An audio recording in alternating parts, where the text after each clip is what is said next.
еще раз. И еще раз.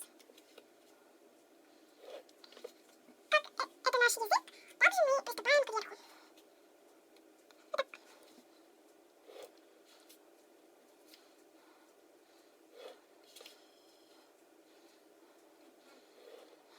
И у нас всего должно получиться 1, 2, 3, 4, 5, 6, 7, 8 линий.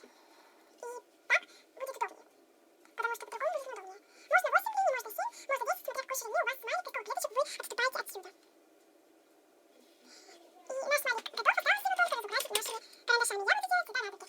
Каждый охотник желает знать, где сидит фазан. Давайте приступим.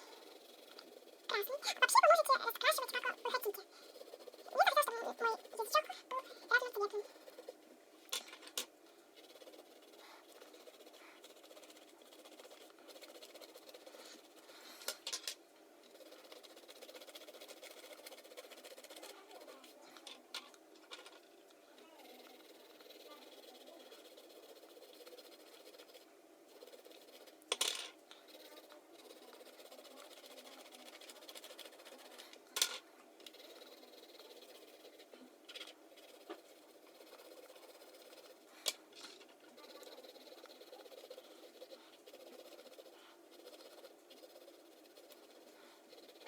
Наш язычок готов. Теперь вернемся к глазкам.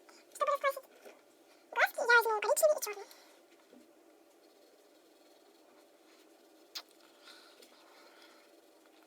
Вы можете взять любые цветные цвета.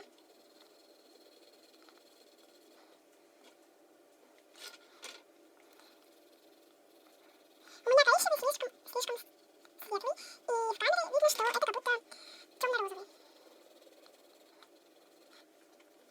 И наш смайлик готов.